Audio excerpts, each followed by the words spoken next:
Hello ಮಕ್ಕಳೇ, welcome to today's class. ನಾನು Harshita SS ನಿಮ್ಮ ಪರೀಕ್ಷೆ ಚಾನೆಲಲ್ಲಿ ಬಯಾಲಜಿ ಆ್ಯಂಡ್ ಕೆಮಿಸ್ಟ್ರಿಯ ಟೀಚರ್ ಆಗಿದ್ದೀನಿ. ಅಂದರೆ ನಾನು ನಿಮ್ಮ ಸ್ಕ್ರೀನ್ಶಾಟ್ ಮ್ಯಾಮ್ ನಮ್ಮ ಪರೀಕ್ಷೆ ಚಾನೆಲಲ್ಲಿ ಜೀವಶಾಸ್ತ್ರ ಹಾಗೂ ರಸಾಯನಶಾಸ್ತ್ರನ ಹೇಳ್ಕೊಡ್ತೀನಿ. ಸೊ ಇವತ್ತು ಏನು ಪಾಠ ಮಾಡೋಕ್ಕೆ ಬಂದಿದ್ದೀರಾ ಮ್ಯಾಮ್ ಅನ್ಕೋತಿರ್ಬೋದು ನೀವು. ಸೊ ಮಕ್ಕಳ ಈಗ ತಾನೇ 9th-ಇಂದ 10th ಬರ್ತಿರ್ತೀರಾ. ಮ್ಯಾಮ್ ನನಗೆ 10th ಈ ರೀತಿ ಇರುತ್ತೆ ಅಂತ ಊಹೆನೂ ಇರಲಿಲ್ಲ ಮ್ಯಾಮ್. ಆ ರೀತಿ ಸಿಲೆಬಸ್ ಇದೆ, ಆ ರೀತಿ ಟೀಚರ್ಸು ಫುಲ್ ಹೆಕ್ಟಿಕ್ ಆಗಿ ಸ್ಟ್ರೆಸ್ ಕೊಡ್ತಾರೆ. ಯಾವಾಗಲೂ ನೋಟ್ಸ್ ಬರೀರಿ ಅಂತಾರೆ, ಕ್ಲಾಸಲ್ಲಿ ಓದ್ಕೊಂಡು ಹೋಗ್ತಾನೇ ಇರ್ತಾರೆ. ನಾನು ನೋಟ್ಸ್ ಬರ್ಕೋಬೇಕು ಮ್ಯಾಮ್, ಬಟ್ ನೋಟ್ಸ್ನ ಹೆಂಗೆ ಬರ್ಕೊಳ್ಳಿ, ಕ್ಲೀನಾಗಿ ಹೆಂಗೆ ಬರ್ಕೊಳ್ಳಿ, ನೋಟ್ಸ್ ಯೂಸ್ ಆಗೋ ಹಾಗೆ ಹೇಗೆ ಬರ್ಕೊಳ್ಳಿ ಅಂತ ನಿಮ್ಮ ತಲೆಯಲ್ಲಿ ಡೌಟ್ ಇರುತ್ತೆ ಅಲ್ವಾ. ಸೊ ಅದಕ್ಕೆ ನಿಮ್ಮ ಸ್ಕ್ರೀನ್ಶಾಟ್ ಮ್ಯಾಮ್ ಇವತ್ತು ಏನು ಮಾಡ್ತಿದ್ದಾರೆ, unbeatable note taking method for out in SSLC ಅನ್ನೋ ಒಂದು ಕ್ಲಾಸ್ನ ನಡೆಸ್ತಿದ್ದಾರೆ ಅಥವಾ ಒಂದು ವಿಡಿಯೋನ ಮಾಡ್ತಿದ್ದಾರೆ. ಆಯ್ತಾ. ಸೊ ಈ ನೋಟ್ಸ್ ಅನ್ನೋದೇನಿದೆ ಅಂದರೆ ಕನ್ನಡದಲ್ಲಿ ಹೇಳಬೇಕು ಅಂದರೆ ಟಿಪ್ಪಣಿಗಳನ್ನ ಒಂದು ಪರ್ಫೆಕ್ಟ್ ರೀತಿಯಲ್ಲಿ ನೀವು ಬರಿಬೇಕಂದ್ರೆ ಒಂದಷ್ಟು ಮೆಥಡ್ಸ್ನ ಫಾಲೋ ಮಾಡಬೇಕು ಮಕ್ಕಳ. ಆಯ್ತಾ. ನೋಟ್ಸ್ ಏನಿದೆ ಇದನ್ನ ಕ್ಲೀನ್ ಆಗಿ ಬರಿಬೇಕು. ನೋಟ್ಸ್ ಅರ್ಥ ಆಗೋ ರೀತಿಯಲ್ಲಿ ನಾನು ಹೇಗೆ ಬರ್ಕೋಬಹುದು ಅನ್ನೋದಕ್ಕೆ ಒಂದಷ್ಟು ಟಿಪ್ಸ್ ಇದೆ, ಒಂದಷ್ಟು ತಂತ್ರಗಳಿದೆ. ಆಯ್ತಾ. ಸೊ ಈ ತಂತ್ರಗಳನ್ನ ನೀವು ಫಾಲೋ ಮಾಡಿದ್ರೆ ಖಂಡಿತವಾಗಿ ನೀವು ಒಂದು ಪರ್ಫೆಕ್ಟ್ ವೇಯಲ್ಲಿ ನೋಟ್ಸ್ನ ಬರ್ಕೋಬಹುದು. ಓಕೆ. ಸೊ ಇದ್ರ ಬಗ್ಗೆ ನಾನಿವತ್ತು ಮಾತಾಡೋಕ್ಕೆ ಹೋಗ್ತಿದ್ದೀನಿ. ಸೊ ಈ ನೋಟ್ಸ್ ಏನಿದೆ ಇದನ್ನ ಕ್ಲೀನ್ ಆಗಿ ಬರ್ಕೊಳ್ಳೋಕ್ಕೆ ಕಲಿಬೇಕು ಅಂದ್ರೆ ಈ ವಿಡಿಯೋನ ತಪ್ಪದೆ ಕೊನೆವರೆಗೂ ನೋಡಿ. ಹಾಗೂ ಈ ವಿಡಿಯೋನ ನೋಡೋಕ್ಕೆ ನಿಮಗೆ ಫುಲ್ ಎಕ್ಸೈಟ್ಮೆಂಟ್ ಇದೆ ಅಂದರೆ ಕಾಮೆಂಟ್ ಸೆಕ್ಷನ್ ಅಲ್ಲಿ ನೋಟ್ಸ್ ಅಂತ ಕಾಮೆಂಟ್ ಮಾಡಿ. ಆವಾಗ ನಮಗೆ ಅರ್ಥ ಆಗುತ್ತೆ, ಓ ಮಕ್ಕಳು ನಾವು ಮಾಡ್ತಿರೋ ವಿಡಿಯೋಸ್ನ ನೋಡ್ತಿದ್ದಾರೆ, ಫುಲ್ಲು ಗಮನ ಕೊಟ್ಟು ನೋಡ್ತಿದ್ದಾರೆ, ನಾವು ಹೇಳ್ತಿರೋಂಥ ಕೆಲಸನ ಮಾಡ್ತಿದ್ದಾರೆ ಅನ್ನೋ ಒಂದು ಕಾನ್ಫಿಡೆನ್ಸ್ ನಮಗೆ ಬರುತ್ತೆ. ಸೊ ಕಾಮೆಂಟ್ ಸೆಕ್ಷನ್ ಅಲ್ಲಿ ನೋಟ್ಸ್ ಅಂತ ಕಾಮೆಂಟ್ ಮಾಡಿ ಹಾಗೂ ವಿಡಿಯೋನ ಲೈಕ್ ಮಾಡಿ. ಯಾಕೆ ಹೇಳ್ತಿದ್ದೀನಿ, ಈಗ ತಾನೇ SSLCಗೆ ಬರ್ತಿರ್ತೀರಾ, ನಿಮ್ಮ ಯೂಟ್ಯೂಬಿಗೆ ಅರ್ಥ ಆಗಬೇಕು ಏನಂತ. ಈ ಸ್ಟೂಡೆಂಟ್ SSLCಗೆ ಬಂದಿದ್ದಾರೆ, ಇವರಿಗೆ ನಾನು ಸ್ಟಡಿ ವಿಡಿಯೋಸ್ನ ತೋರಿಸ್ಬೇಕು, SSLC ಸಿಲೆಬಸ್ ರಿಲೇಟೆಡ್ ವಿಡಿಯೋಸ್ನ ತೋರಿಸ್ಬೇಕು, ಯಾವುದೋ ರ್ಯಾಂಡಮ್ ಡ್ಯಾನ್ಸು, ಹಾಡು, ಮೀಮ್ಸ್ ವಿಡಿಯೋನ ತೋರಿಸ್ಬಾರ್ದು ಅಂತ ಯೂಟ್ಯೂಬಿಗೆ ಅರ್ಥ ಆಗಬೇಕು ಅಂದರೆ ನೀವು ಯೂಟ್ಯೂಬಿಗೆ ನೀವು ಪಾಠ ಮಾಡಬೇಕು. ಹೇಗೆ ಲೈಕ್ ಮಾಡಬೇಕು, ಕಾಮೆಂಟ್ ಮಾಡಬೇಕು, ಚಾನಲಿಗೆ ಸಬ್ಸ್ಕ್ರೈಬ್ ಮಾಡಬೇಕು. ಸೊ ಇಲ್ಲಿವರೆಗೂ ಚಾನಲ್ಗೆ ಸಬ್ಸ್ಕ್ರೈಬ್ ಮಾಡಿಲ್ಲ ಅಂದರೆ ಬೇಗ ಹೋಗಿ ಸಬ್ಸ್ಕ್ರೈಬ್ ಮಾಡಿ. ಯಾಕಂದರೆ ನಿಮ್ಮ SSLC ಬೋರ್ಡ್ ಎಕ್ಸಾಮ್ಗೆ ಬೇಕಾಗಿರುವಂಥ ಪ್ರತಿಯೊಂದು ಅಪ್ಡೇಟ್ನ ನಿಮ್ಮ ಪರೀಕ್ಷೆ ಚಾನಲ್ ಎಲ್ಲರಿಗಿನ್ನ ಫಸ್ಟ್ ಕೊಡುತ್ತೆ. ಹಾಗೂ ಪರೀಕ್ಷೆ ಟೀಚರ್ಸ್ ಗೊತ್ತಲ್ಲ, ಲಾಸ್ಟ್ ಇಯರ್ ಪೇಪರ್ಸ್ನ ಒಳ್ಳೆ ಹೊಡೆದಂಗೆ ಪ್ರೆಡಿಕ್ಟ್ ಮಾಡಿದ್ವಿ ನಾವು. ಸೊ ನಮ್ಮ ಪರೀಕ್ಷೆ ಗೈಡೆನ್ಸ್ ನಿಮಗೆ ಬೇಕು ಅಂದರೆ ಈಗಲೇ ಹೋಗಿ ಚಾನಲ್ಗೆ ಸಬ್ಸ್ಕ್ರೈಬ್ ಮಾಡಿ ಮಕ್ಕಳ. Okay. So let start of. Time waste ಮಾಡೋದು ಬೇಡ. What is this? ಕೈಯಲ್ಲಿ ರಿಮೋಟ್ ಇದೆ, ಆದರೂ ಸ್ಮಾರ್ಟ್ ಬೋರ್ಡ್ನ ಯೂಸ್ ಮಾಡ್ತಿದ್ದೀನಿ, ಅಭ್ಯಾಸ ಬಲ. ಓಕೆ. ಸೊ 2 ರೀತಿಯ ನೋಟ್ಸ್ ಇರುತ್ತೆ ಮಕ್ಕಳ. ಏನಿದು? ರನ್ನಿಂಗ್ ನೋಟ್ಸ್ ಅಂತ ಒಂದಿರುತ್ತೆ, ಸ್ಟಡಿ ನೋಟ್ಸ್ ಅಂತ ಒಂದಿರುತ್ತೆ. ನನ್ನ ಪ್ರಕಾರ ಆಯಿತಾ, ನಾನು ಓದಬೇಕಾದ್ರೆ ಈ 2 ರೀತಿಯ ನೋಟ್ಸ್ನ ಮಾಡ್ಕೋತಿದ್ದೆ. ರನ್ನಿಂಗ್ ನೋಟ್ಸ್ ಅಂದ್ರೇನು? ಟಿಪ್ಪಣಿಗಳಲ್ಲಿ 2 ವಿಧ ಇರುತ್ತೆ. ಆಯಿತಾ ಮಕ್ಕಳ. ಸೊ ರನ್ನಿಂಗ್ ನೋಟ್ಸ್ ಅನ್ನೋದೊಂದು, ಸ್ಟಡಿ ನೋಟ್ಸ್ ಅನ್ನೋದೊಂದು. ರನ್ನಿಂಗ್ ನೋಟ್ಸ್ ಏನು?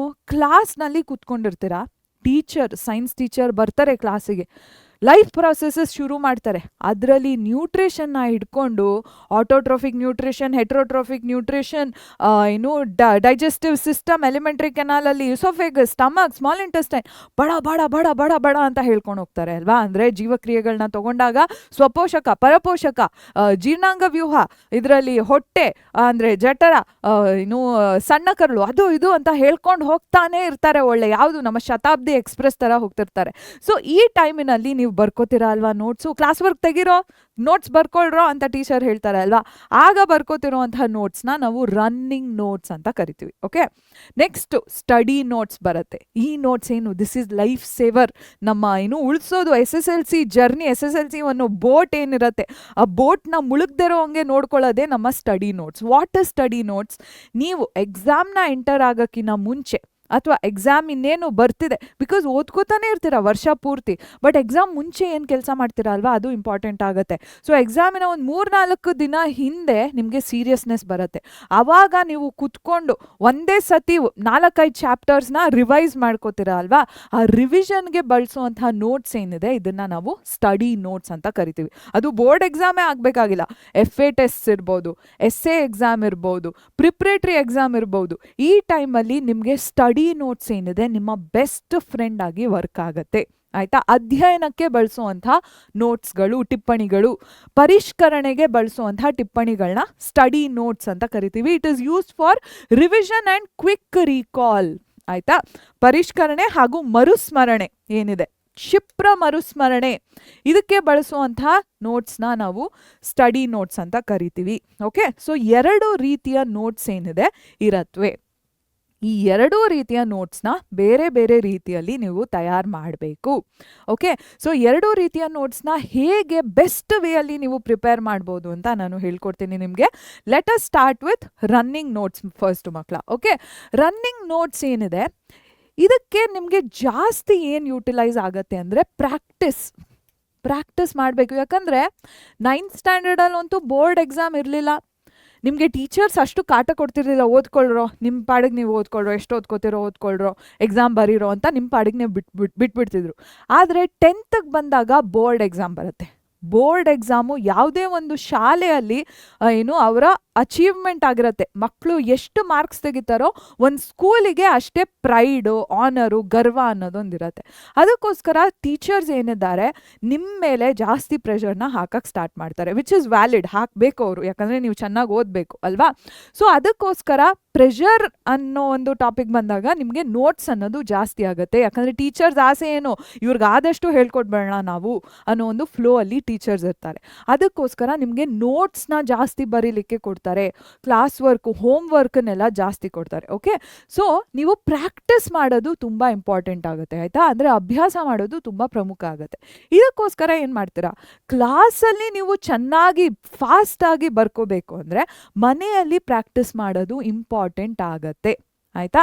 ಕಕ್ಷೆಯಲ್ಲಿ ನೀವು ಸರಿಯಾಗಿ ಚೆನ್ನಾಗಿ ಟಿಪ್ಪಣಿಗಳನ್ನ ಬರ್ಕೋಬೇಕು. ಟೀಚರ್ ಪಾಠ ಮಾಡಿದಂತಹ ಸ್ಪೀಡ್ನಲ್ಲೇ ನೋಟ್ಸ್ ಮಾಡ್ಕೋಬೇಕು.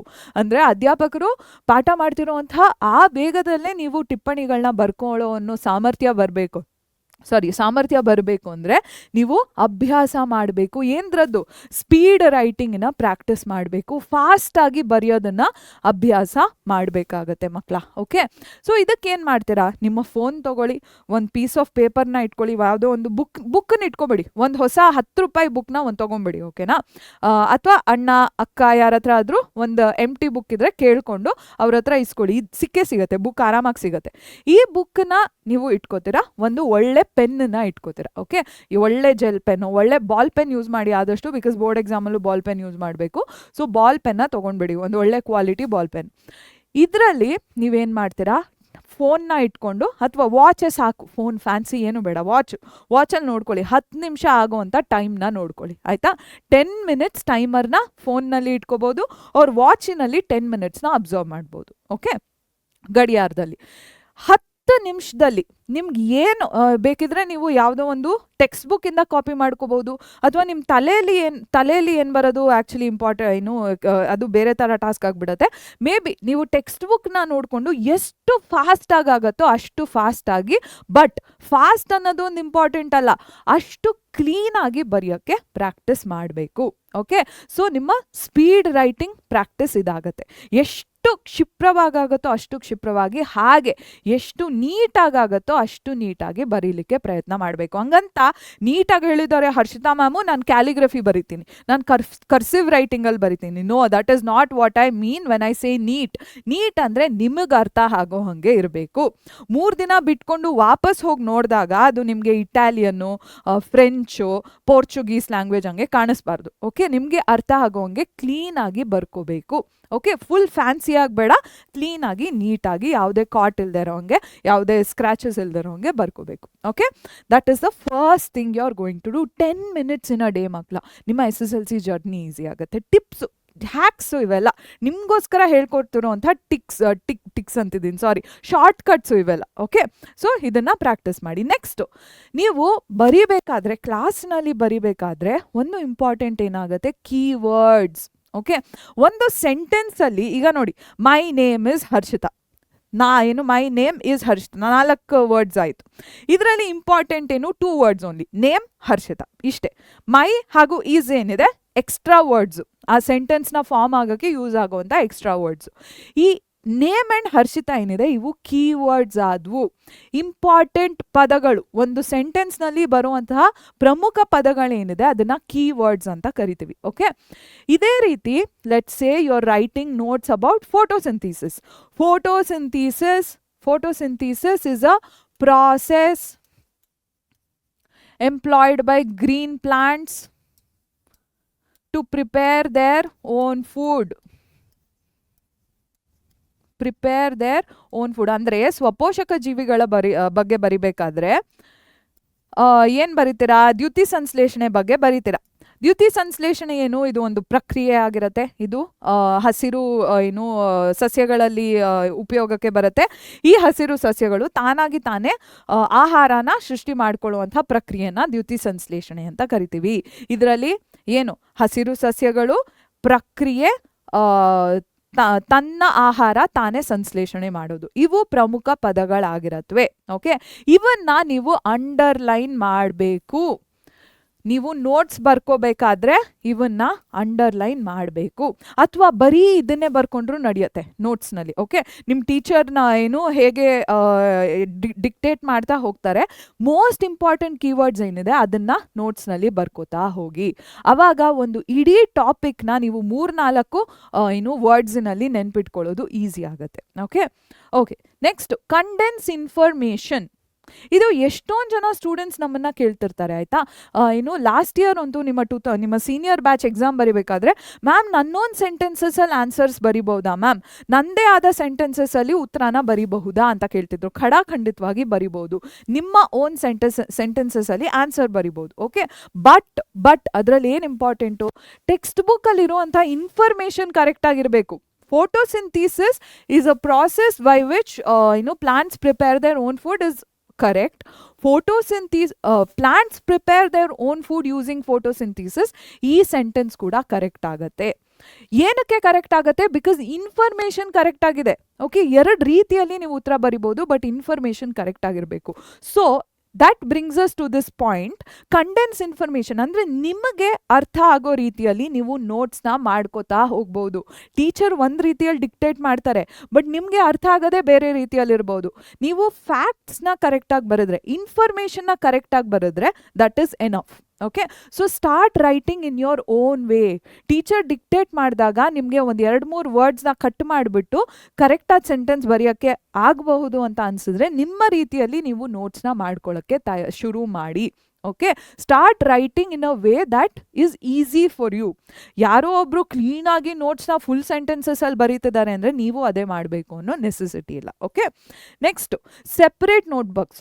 ಆದಷ್ಟು ಮಕ್ಕಳ ಸ್ಕೂಲಿನಲ್ಲಿ ಪ್ರತಿಯೊಂದು ಸಬ್ಜೆಕ್ಟಿಗೆ ಒಂದೊಂದು ನೋಟ್ಬುಕ್ನ ಇಟ್ಕೊಳ್ಳಿ. ಇದೇನು ಮ್ಯಾಮ್ ನಾನಂತೂ ಇಟ್ಟಿರ್ತೀನಿ ಮ್ಯಾಮ್, ಏನು ಹೇಳ್ತಿದ್ದೀರಾ? ಎಷ್ಟೊಂದು ಜನ ಸ್ಟೂಡೆಂಟ್ಸ್ ಇದನ್ನು ಮಾಡೋದಿಲ್ಲ. ಸ್ಟಾರ್ಟಿಂಗ್ ಪೇಜಿಂದ ಸೈನ್ಸ್ನ ಬರ್ಕೋತಾರೆ, ಎಂಡಿಂಗ್ ಪೇಜಿಂದ ಸೋಷಿಯಲ್ ಸೈನ್ಸ್ನ ಬರ್ಕೋತಾರೆ. ಈ ರೀತಿಯ ಮಹಾಶಯಗಳು ಇದ್ದಾರೆ ನಮ್ಮಲ್ಲಿ. ಸೊ ನಿಮಗೆ ಹೇಳ್ತಿದ್ದೀನಿ, ಪರ್ಟಿಕ್ಯುಲರ್ಲಿ ಹೇಳ್ತಿದ್ದೀನಿ, ದಯವಿಟ್ಟು ಪ್ರತಿಯೊಂದು ಸಬ್ಜೆಕ್ಟಿಗೆ ಒಂದೊಂದು ನೋಟ್ಬುಕ್ನ ಇಟ್ಕೊಳ್ಳಿ. ಆದರೆ ನಿಮ್ಮ ಕೈಲಿ ಆಗತ್ತೆ, ನಿಮ್ಮ ಕೈಲಿ ಆರ್ಥಿಕವಾಗಿ ಆ ಶಕ್ತಿ ಇದೆ ಅಂದರೆ, financially are able to afford it ಅಂದರೆ, ಸೈನ್ಸಿನಲ್ಲಿ ಸ್ಪೆಸಿಫಿಕಲಿ ಫಿಸಿಕ್ಸಿಗೆ ಒಂದು ಬುಕ್ಕು, ಕೆಮಿಸ್ಟ್ರಿಗೆ ಒಂದು ಬುಕ್ಕು, ಬಯಾಲಜಿಗೆ ಒಂದು ಬುಕ್ಕು ಇಟ್ಕೊಬಿಡಿ ಆಯಿತಾ. ಆರ್ಥಿಕವಾಗಿ ನಿಮ್ಮ ಕೈಲಿ ಆಗತ್ತೆ ಅಂದರೆ ಭೌತಶಾಸ್ತ್ರ, ರಸಾಯನಶಾಸ್ತ್ರ, ಜೀವಶಾಸ್ತ್ರಕ್ಕೆ ಬೇರೆ ಬೇರೆ ಪುಸ್ತಕಗಳನ್ನ ಇಟ್ಕೊಳ್ಳಿ. ಪಠ್ಯಪುಸ್ತಕ ಅಲ್ಲ, ಪುಸ್ತಕಗಳನ್ನ ಇಟ್ಕೊಬಿಡಿ. ಓಕೆನಾ ಮಕ್ಕಳ? Use separate notebooks. ಆವಾಗ ರನ್ನಿಂಗ್ ನೋಟ್ಸ್ನ ಬರ್ಕೊಂಡಾಗ ಕನ್ಫ್ಯೂಸ್ ಆಗಲ್ಲ, ಯಾವ ಚಾಪ್ಟರ್ದು ಬರ್ದಿದ್ದೀನಿ, ಯಾವ ಸಬ್ಜೆಕ್ಟ್ದು ಬರ್ದಿದ್ದೀನಿ ಅಂತ ಕನ್ಫ್ಯೂಸ್ ಆಗಲ್ಲ. Okay, so this was all about running notes, ಅಂದರೆ ಕ್ಲಾಸಿನಲ್ಲಿ ತಗೊಳ್ಳುವಂಥ ನೋಟ್ಸ್ ಬಗ್ಗೆ ಮಾತಾಡಿದೆ. ಇವಾಗ ಸ್ಟಡಿ ನೋಟ್ಸಿಗೆ ಬರೋಣ. ಸ್ಟಡಿ ನೋಟ್ಸ್ದು ಇಂಪಾರ್ಟೆನ್ಸ್ ಏನು? ಕ್ವಿಕ್ ರಿವಿಷನ್ ಆಗಬೇಕು ನಿಮಗೆ. ಕ್ಷಿಪ್ರವಾಗಿ ಪರಿಷ್ಕರಣೆ ಆಗಲಿಕ್ಕೆ ನೀವು ಈ ಟಿಪ್ಪಣಿಗಳನ್ನ ತಗೋತೀರಾ. Okay, so the entire focus of this notes is to condense information. ಇರುವಂಥ ಆ 30-40 ಪೇಜ್ಗಳ ಚಾಪ್ಟರ್ನ ನೀವು 4 ಪೇಜ್ಗೆ ಹೇಗೆ ಚಪಾಕ್ ಅಂತ ಕಂಡೆನ್ಸ್ ಅಂದರೆ ಕಡಿಮೆ ಮಾಡೋದು ಆಯಿತಾ. ಕಡಿಮೆ ಹೇಗೆ ಮಾಡ್ತೀರಾ ಅಂತ ಯೋಚನೆ ಮಾಡಬೇಕು. ಆ್ಯಂಡ್ ಕಡಿಮೆ ಮಾಡೋದಂದರೆ ನಾನು ಒಂದೊಂದು ಪದ ಮಾತ್ರ ಬರೆದುಬಿಡ್ತೀನಿ ಅಂತ ಅಲ್ಲ, ಆ ಇಡೀ ಚಾಪ್ಟರಲ್ಲಿ ಬರುವಂತಹ ಮೋಸ್ಟ್ ಇಂಪಾರ್ಟೆಂಟ್ ಕಾನ್ಸೆಪ್ಟ್ಸ್ನ 30-40 ಪೇಜ್ ಚಾಪ್ಟರ್ನ ನೀವು 4 ಪೇಜಲ್ಲಿ ಹಿಡಿಸಿಸ್ಬೇಕು. ಇದಕ್ಕೋಸ್ಕರ ಬೇರೆ ಬೇರೆ ರೀತಿ ವಿಧಾನಗಳಿದೆ. ಅಂದರೆ 30-40 ಹಾಳೆಗಳಲ್ಲಿ ಬರುವಂತಹ ಒಂದು ದೊಡ್ಡ ಅಧ್ಯಾಯ ಏನಿದೆ, ಇದನ್ನು 3 ಅಥವಾ 4 ಹಾಳೆಗಳಲ್ಲಿ ನೀವು ಚಿಕ್ಕದಾಗಿ ಬರೆಯುವಂಥ. ಆದರೆ ಈ ಚಿಕ್ಕದಾಗಿ ಬರಿತೀರಲ್ವ, ಅದರಲ್ಲಿ 30-40 ಪೇಜಲ್ಲಿ ಹಾಳೆಗಳಲ್ಲಿ ಬರುವಂಥ ಪ್ರತಿಯೊಂದು ಪ್ರಮುಖ ಪರಿಕಲ್ಪನೆ ಈ 3-4 ಹಾಳೆಗಳಲ್ಲಿ ನಿಮಗೆ ಸಿಗಬೇಕು. ಆ ರೀತಿ ಬರ್ಕೋಬೇಕು. Okay, so how are you going to do it? Condense, focus on summarising key points for active recall. Okay, let's say ನಾನು ಏನಪ್ಪ ಲೈಫ್ ಪ್ರಾಸೆಸಸ್ ಏನಿದೆ ಇದನ್ನ nutrition first topic. Life processes ಅಲ್ಲಿ ನ್ಯೂಟ್ರಿಷನ್ ಫಸ್ಟ್ ಟಾಪಿಕ್. ಜೀವಕ್ರಿಯೆಗಳಲ್ಲಿ ಏನಪ್ಪ ಇದು ನಮ್ಮ ಪೋಷಣೆ ಮೊದಲನೆಯ ಪರಿಕಲ್ಪನೆ ಆಗಿರುತ್ತೆ. ನ್ಯೂಟ್ರಿಷನ್ ಅಲ್ಲಿ ಏನು ಬಂತು? ಆಟೋಟ್ರೋಫಿಕ್ ನಲ್ಲಿ ಏನು ಬರುತ್ತೆ? ಫೋಟೋಸಿಂಥಿಸಿಸ್ ಬರುತ್ತೆ. ಫೋಟೋಸಿಂಥಿಸಿಸ್ ಅಲ್ಲಿ ಏನು ಬರುತ್ತೆ? ಸ್ಟೆಪ್ಸ್ ಬರುತ್ತೆ, ರಿಕ್ವೈರ್ಮೆಂಟ್ಸ್ ಬರುತ್ತೆ.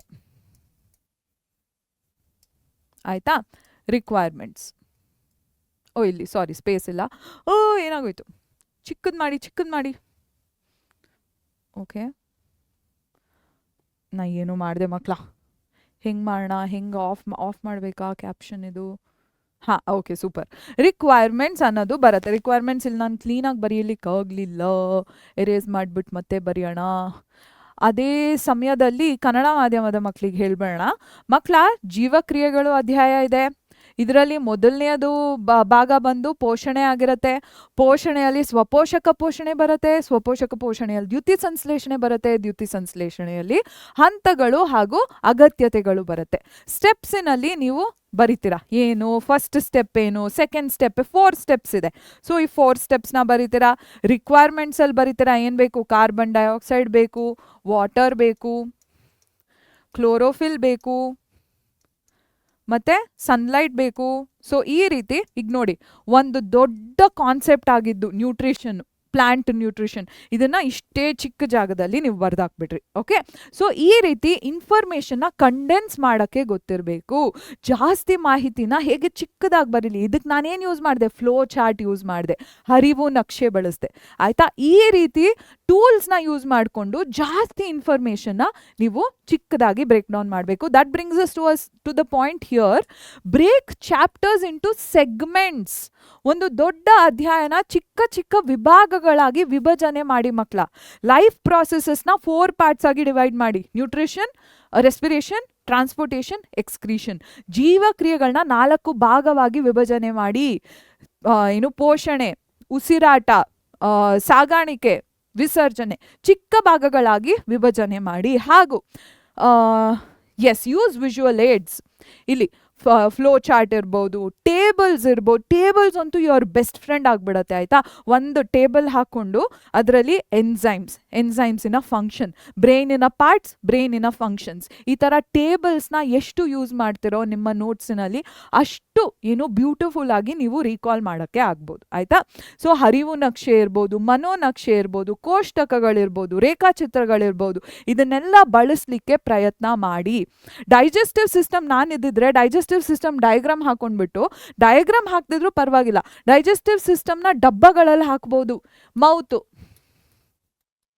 ಮೌತ್ ಆದ್ಮೇಲೆ ಸ್ಟಮಕ್ಕು, ಈಸೋಫೆಗಸ್ಸು, ಅದಾದ್ಮೇಲೆ ಸ್ಟಮಕ್ಕು.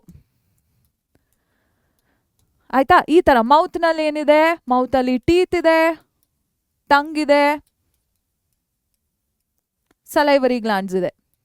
ಈ ತರ ಡಬ್ಬಗಳಲ್ಲಿ ಹಾಕೊಂಡು ಫ್ಲೋ ಚಾರ್ಟ್ ರೀತಿ ಬರ್ಕೊಂಡ್ಬಿಡ್ತಿದ್ದೆ. ಈಸಿ ಆಗಿಬಿಡ್ತಿತ್ತು ಆಗ. ಅಂದರೆ ಬಾಯಿನಲ್ಲಿ ಹಲ್ಲು, ನಾಲ್ಗೆ, ಲಾಲಾರಸ, ಅದು ಬಿಟ್ಟರೆ ಅನ್ನನಾಳ ಆಗಿದ ತಕ್ಷಣ ಜಠರ ಆದಮೇಲೆ ಸಣ್ಣ ಕರಳು. ಸೊ ಈ ರೀತಿ ಡಬ್ಬಗಳನ್ನ ಹಾಕ್ಕೊಂಡು, ಕೋಷ್ಟಕಗಳನ್ನ ಹಾಕ್ಕೊಂಡು ನಾನು ಅಭ್ಯಾಸ ಮಾಡಲಿಕ್ಕೆ ಶುರು ಮಾಡ್ತಿದ್ದೆ, ಪರಿಷ್ಕರಣೆ ಮಾಡಲಿಕ್ಕೆ ಶುರು ಮಾಡ್ತಿದ್ದೆ. ಇನ್ನೊಂದೇನು? Use colours and highlights. ಆಯಿತಾ? ಟಾಪಿಕ್ ಲೈಫ್ ಪ್ರಾಸೆಸಸ್ ಅಂತ ಬೇರೆ ಕಲರಲ್ಲಿ ಬರೀರಿ, ಅದ್ರ ಕೆಳಗೆ ನ್ಯೂಟ್ರಿಷನ್ನ ಬೇರೆ ಕಲರಲ್ಲಿ ಬರೀರಿ. ನ್ಯೂಟ್ರಿಷನ್ ಒಳಗೆ ಅದೇ ಫೋಟೋಸಿಂಥೆಸಿಸ್ ಡೆಫಿನೇಷನ್ ಅಲ್ಲಿ green plants, prepare their own food, ಇದಕ್ಕೆ ಬೇರೆ ಕಲರ್ಸ್ನ ಬರೀರಿ. ಅಂದರೆ ಇಲ್ಲಿ ನೋಡಿ, ಎಲ್ಲ ಎಕ್ಸಾಂಪಲ್ ಒಟ್ಟಿಗೆ ತೋರಿಸ್ಬಿಡ್ತೀನಿ ಮಕ್ಕಳ. ಇಲ್ಲಿ ಲೆಟ್ಸ್ ಸೇ ಲೈಫ್ ಪ್ರಾಸೆಸಸ್ನ ಹೆಡ್ಡಿಂಗ್ನ ಒಂದು ಕಲರ್ ಅಂದ್ರೇನು ಹಂಗಂತ ನೀವು ಫುಲ್ ಅದನ್ನ ಜಾತ್ರೆ ಮಾಡಕ್ಕೆ ಹೋಗಬೇಡಿ. ಆಯಿತಾ? ಆದಷ್ಟು ಬರಿಬೇಕಾದ್ರೆ ಕ್ಲೀನಾಗಿ ಎಷ್ಟು ಎಫರ್ಟ್ ಹಾಕಿ ಬರ್ಕೋತಿರೋ, ರಿವಿಷನ್ ಮಾಡಬೇಕಾದ್ರೆ ಅಷ್ಟು ಈಸಿಯಾಗಿ ರಿವಿಷನ್ ಆಗುತ್ತೆ ನಿಮಗೆ. ಓಕೆ, ಸೊ ಲೈಫ್ ಪ್ರಾಸೆಸಸ್ ಅಂದರೆ ಜೀವಕ್ರಿಯೆಗಳು ಒಂದು ಬಣ್ಣದಲ್ಲಿ ಬರದೆ, ಇದರ ಅಡಿಗೆ ನ್ಯೂಟ್ರಿಷನ್ನ ಇನ್ನೊಂದು ಬಣ್ಣದಲ್ಲಿ ಬರಿತಿದ್ದೀನಿ, ಅದರಡಿಗೆ ಆಟೋಟ್ರೋಫಿಕ್ ನ್ಯೂಟ್ರಿಷನ್ ಬರ್ಕೋತೀನಿ, ಅಂದರೆ ಪೋಷಣೆ ಹಾಗೂ ಸ್ವಪೋಷಕ ಪೋಷಣೆನ ಒಂದು ಬಣ್ಣದಲ್ಲಿ ಬರದೆ. ಈ ಫೋಟೋಸಿಂಥಿಸಿಸ್ನ ಬರಿಬೇಕಾದ್ರೆ ಆ ಕೀವರ್ಡ್ಸ್ ಬರುತ್ತೆ ಅಲ್ಲ, ಆ ಕೀವರ್ಡ್ಸ್ ಏನು, ಗ್ರೀನ್ ಪ್ಲಾಂಟ್ಸ್ ಆದಮೇಲೆ ಓನ್ ಫುಡ್ಡು, ಇದನ್ನೆಲ್ಲ ಬೇರೆ ಬೇರೆ ಕಲರಲ್ಲಿ ಬರೆದ್ಬಿಟ್ಟು ಹೈಲೈಟ್ ಮಾಡ್ಕೋತೀನಿ, ಅಂಡರ್ಲೈನ್ ಮಾಡ್ಕೋತೀನಿ. ಬೇರೆ ಬೇರೆ ಬಣ್ಣನ ಆದಷ್ಟು ಬಳಸಿದಾಗ ನಿಮಗೆ ಓದ್ಕೊಳ್ಳೋಕ್ಕೆ ಆಸಕ್ತಿ ಜಾಸ್ತಿ ಮೂಡುತ್ತೆ. ಈಗ ನೀವೇ ಯೋಚನೆ ಮಾಡಿ, ಯಾವುದಾದ್ರೂ ಚೆನ್ನಾಗಿ ಡಯಾಗ್ರಾಮ್ಸ್ ಇರೋವಂಥ ಬುಕ್ಕು, ಚೆನ್ನಾಗಿ ಏನು ಕ್ಲೀನಾಗಿ ಬೇರೆ ಬೇರೆ ಕಲರ್ಸ್ ಯೂಸ್ ಮಾಡಿರೋವಂಥ ಬುಕ್ ಓದೋಕ್ಕೆ ಇಷ್ಟ ಆಗುತ್ತಾ, ಅಥವಾ ಬರೀ ಪದಗಳು ನಾವೆಲ್ಸ್ ಇಷ್ಟ ಇರೋರಿಗೆ ಇಷ್ಟ ಆಗುತ್ತೆ ಆಯಿತಾ, ಬಟ್ ಸ್ಟಿಲ್ ನಾವೆಲ್ಸ್ ಎಲ್ಲರಿಗೂ ಇಷ್ಟ ಆಗಲ್ಲ. ಸೊ ಬರೀ ವರ್ಡ್ಸ್ ಇರೋವಂಥ ಬುಕ್ನ ಓದೋಕ್ಕೆ ಇಷ್ಟ ಆಗುತ್ತಾ? ಡೆಫಿನೆಟ್ಲಿ ಕಲರ್ಫುಲ್ ಆಗಿ ಕ್ರಿಯೇಟಿವ್ ಆಗಿರೋ ಬುಕ್ನ ಓದ್ತೀರಾ ಅಲ್ವಾ? ಅದೇ ರೀತಿ ನಿಮ್ಮ ನೋಟ್ಸ್ ಏನಿದೆ ಸ್ವಲ್ಪ ಕ್ರಿಯೇಟಿವ್ ಆಗಿರಬೇಕು. ಇದನ್ನ ನೋಡಿದ್ರೆ ಓದಬೇಕು ಅಂತ ಅನ್ನಿಸ್ಬೇಕು. ಬೆಡ್ಡನ್ನೆಲ್ಲ ಕ್ಲೀನಾಗಿ ಅರೇಂಜ್ ಮಾಡಿಟ್ಟಾಗ ಹೋಗಿ ಮಲ್ಕೋಬೇಕು ಅನ್ಸುತ್ತೆ ಅಲ್ವಾ? ಅದೇ ರೀತಿ ಇದು. ಓಕೆನಾ? ಓಕೆ, ನೆಕ್ಸ್ಟ್ ಸೊ ಎಕ್ಸಾಂಪಲ್ನ ಹಾಕಿಟ್ಟಿದ್ದೀನಿ ಇಲ್ಲಿ ನೋಡಿ. ನಾನು ಏನು ಹೇಳಿದ್ದೆ, ಎಕ್ಸಾಂಪಲ್ಲು ರನ್ನಿಂಗ್ ನೋಟ್ಸಲ್ಲಿ ಇಂಪಾರ್ಟೆಂಟ್ ಏನಾಗುತ್ತೆ, ನೀವು ಹೈಲೈಟ್ ಮಾಡ್ಕೊಳ್ಳೋದು ಹಂಗಂತ ಇದು ಲೈಫ್ ಪ್ರೊಸೆಸಸ್ ನಿಜವಾದ ನೋಟ್ಸ್ ಅಲ್ಲ, ಸುಮ್ಮನೆ ನಾನು ಎ ಐ ಅಲ್ಲಿ ಇಮೇಜ್ ಕ್ರಿಯೇಟ್ ಮಾಡಿ ಹಾಕಿರೋದು. ದಯವಿಟ್ಟು ಸ್ಕ್ರೀನ್ಶಾಟ್ ತೊಗೊಂಡು ಇದರಲ್ಲಿ ಓದ್ಕೊಳ್ಳೋಕ್ಕೆಲ್ಲ ಮಾಡಬೇಡಿ.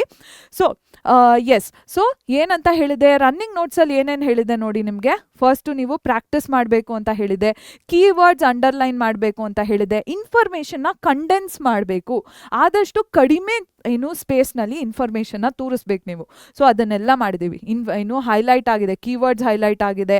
ಒಂದು ಇಡೀ ಪ್ರಾಸೆಸ್ನ ಬರೀ 2 ಲೈನ್ಸಲ್ಲಿ ಅವರು ಕಂಡೆನ್ಸ್ ಮಾಡಿ ಹಾಕಿದ್ದಾರೆ. ಓಕೆ, ಸೊ ಈ ರೀತಿ ನಿಮ್ಮ ರನ್ನಿಂಗ್ ನೋಟ್ಸ್ ಇರಬೇಕು. ಸ್ಟಡಿ ನೋಟ್ಸ್ ಹೇಗಿರಬೇಕು, ಈ ರೀತಿ ಇರಬೇಕು ಮಕ್ಕಳ. ಇಲ್ಲಿ ನೋಡಿ, ಇಡೀ ಲೈಫ್ ಪ್ರಾಸೆಸಸ್ ಇದರಲ್ಲಿ 4 ಶೀಟ್ಗಳಲ್ಲಿ ಕವರ್ ಆಗಿಬಿಟ್ಟಿದೆ. ಓಕೆ, ನ್ಯೂಟ್ರಿಷನ್ಗೆ 1 ಶೀಟ್, ರೆಸ್ಪಿರೇಷನ್ಗೊಂದು, ಎಕ್ಸ್ಕ್ರೀಷನ್, ಟ್ರಾನ್ಸ್ಪೋರ್ಟೇಷನ್ಗೆ ಒಂದು ಶೀಟು. ಸೊ ಇಡೀ ಲೈಫ್ ಪ್ರಾಸೆಸಸ್ನ 4 ಶೀಟ್ಸಲ್ಲಿ ಕವರ್ ಮಾಡ್ಬೋದು ನೀವು. ಇಡೀ ಜೀವಕ್ರಿಯೆನ 4 ಹಾಳೆಗಳಲ್ಲಿ ನೀವು ಮುಗಿಸ್ಬೋದು. ಪೋಷಣೆ, ಸಾಗಾಣಿಕೆ, ಉಸಿರಾಟ, ವಿಸರ್ಜನೆಗೆ ಒಂದೊಂದು ಹಾಳೆ. Okay, again this is not real notes. ಇದು ನಿಜವಾದ ನೋಟ್ಸ್ ಅಲ್ಲ, ನಾನು ಸುಮ್ಮನೆ ಮಾಡಿ ಹಾಕಿರೋದು. ಇದನ್ನು ಸ್ಕ್ರೀನ್ಶಾಟ್ ತೊಗೊಂಡು ಓದೋಕ್ಕೆಲ್ಲ ಹೋಗಬೇಡಿ, ಡಿಸ್ಕ್ಲೇಮರ್. Okay, S. ಸೊ ಇಲ್ಲಿ ನೋಡಿ ಏನೇನು ಯೂಸ್ ಆಗಿದೆ, ಫ್ಲೋ ಚಾರ್ಟ್ ಯೂಸ್ ಆಗಿದೆ, ಡಯಾಗ್ರಾಮ್ ಯೂಸ್ ಆಗಿದೆ, ಟೇಬಲ್ ಯೂಸ್ ಆಗಿದೆ, ಕೀ ಪಾಯಿಂಟ್ಸ್ ಟು ರಿಮೆಂಬರ್ಗೆ ಒಂದು ಬಾಕ್ಸ್ ಹಾಕಿಟ್ಟಿದ್ದಾರೆ. ಓಕೆ, ಸೊ ಈ ರೀತಿ ಹರಿವು ನಕ್ಷೆ, ಮನೋನಕ್ಷೆ, ಕೋಷ್ಟಕ, ರೇಖಾಚಿತ್ರ, ಬೇರೆ ಬೇರೆ ಬಣ್ಣಗಳನ್ನ ನೀವು ಬಳಸಿದ್ರೆ ಓದಕ್ಕೆ ಆಸೆ ಬರುತ್ತೆ. ಈ ರೀತಿ ಸುಂದರವಾಗಿ ಬರಿಬೇಕು ಅನ್ನೋ ಅಗತ್ಯತೆ ಇಲ್ಲ. ನಿಮಗೆ ಅರ್ಥ ಆಗೋ ರೀತಿಯಲ್ಲಿ ಬರ್ಕೊಳ್ಳಿ. Okay, that is the best secret to notes. ನಿಮಗೆ ಅರ್ಥ ಆಗಬೇಕು. ತೆಗೆದಿದ ತಕ್ಷಣ, ಒಂದು ಪೇಜ್ ನೋಡಿದ ತಕ್ಷಣ ಆ ಚಾಪ್ಟರ್ ಪಣಕ್ ಅಂತ ನಿಮ್ಮ ತಲೆಯಲ್ಲಿ ಹೊಳಿಬೇಕು. Okay, that is the point of writing your notes. Okay na makla. So these were Harshita ma'am's secrets to perfect note taking. So ಇಲ್ಲಿ ನಾನು ಮೈಂಡ್ ಮ್ಯಾಪ್ಸು, ಫ್ಲೋ ಚಾರ್ಟ್ಸ್ ಬಗ್ಗೆ ಮಾತಾಡಿದ್ದೆ. ಸೊ ಈ ಮೈಂಡ್ ಮ್ಯಾಪ್ಸ್ ಹೇಗೆ ಮಾಡ್ಕೊಳ್ಳೋದು ಅನ್ನೋ ಗೈಡೆನ್ಸ್ ನಿಮಗೆ ಬೇಕು ಅಂದರೆ ಕೆಳಗೆ ಕಾಮೆಂಟ್ ಸೆಕ್ಷನಲ್ಲಿ ಮೈಂಡ್ ಮ್ಯಾಪ್ಸ್ ಅಂತ ಹಾಕಿ, ಆವಾಗ ನಾನು ನೋಡ್ತೀನಿ ಮಕ್ಕಳಿಗೆ ಮೈಂಡ್ ಮ್ಯಾಪ್ಸ್ ಮಾಡ್ಕೊಳ್ಳೋದ್ರಲ್ಲಿ ಇಂಟ್ರೆಸ್ಟ್ ಇದೆ ಅಂತ ಗೊತ್ತಾಗುತ್ತೆ. ಎಷ್ಟು ಜಾಸ್ತಿ ಜನ ನೀವು ಕಾಮೆಂಟ್ಸ್ ಹಾಕ್ತಿರೋ ಆವಾಗ ನನಗೆ ಅಷ್ಟು ನೀಡ್ ಇದೆ, ಅಷ್ಟು ಬೇಡಿಕೆ ಇದೆ ಅಂತ ಅರ್ಥ ಆಗುತ್ತೆ. ನಾನು ವಿಡಿಯೋನ ಅತಿ ಶೀಘ್ರದಲ್ಲಿ ಮಾಡಲಿಕ್ಕೆ ಪ್ರಯತ್ನ ಮಾಡ್ತೀನಿ. ಗೋ ಕಾಮೆಂಟ್, ನೋಟ್ಸ್ ಅಂತ ಕಾಮೆಂಟ್ ಮಾಡಿ. ನಿಮಗೆ ಇದು ಯೂಸ್ಫುಲ್ ಅನಿಸ್ತು ಅಂದರೆ, ಮೈಂಡ್ ಮ್ಯಾಪ್ಸ್ ಬೇಕು ಅಂದರೆ ಮೈಂಡ್ ಮ್ಯಾಪ್ಸ್ ಅಂತ ಕಾಮೆಂಟ್ ಮಾಡಿ. ವಿಡಿಯೋನ ಲೈಕ್ ಮಾಡಿ, ಚಾನಲ್ಗೆ ಸಬ್ಸ್ಕ್ರೈಬ್ ಆಗಿ. ಹರ್ಷಿತಾ ಮ್ಯಾಮ್ನ ಇದೇ ರೀತಿ ಪ್ರೀತಿ ಕೊಡ್ತಾ ಇರಿ, ಸಪೋರ್ಟ್ ಕೊಡ್ತಾ ಇರಿ, because we want it quite a lot. Okay, so thank you so much for joining me in today's video. I'll see you in the next class.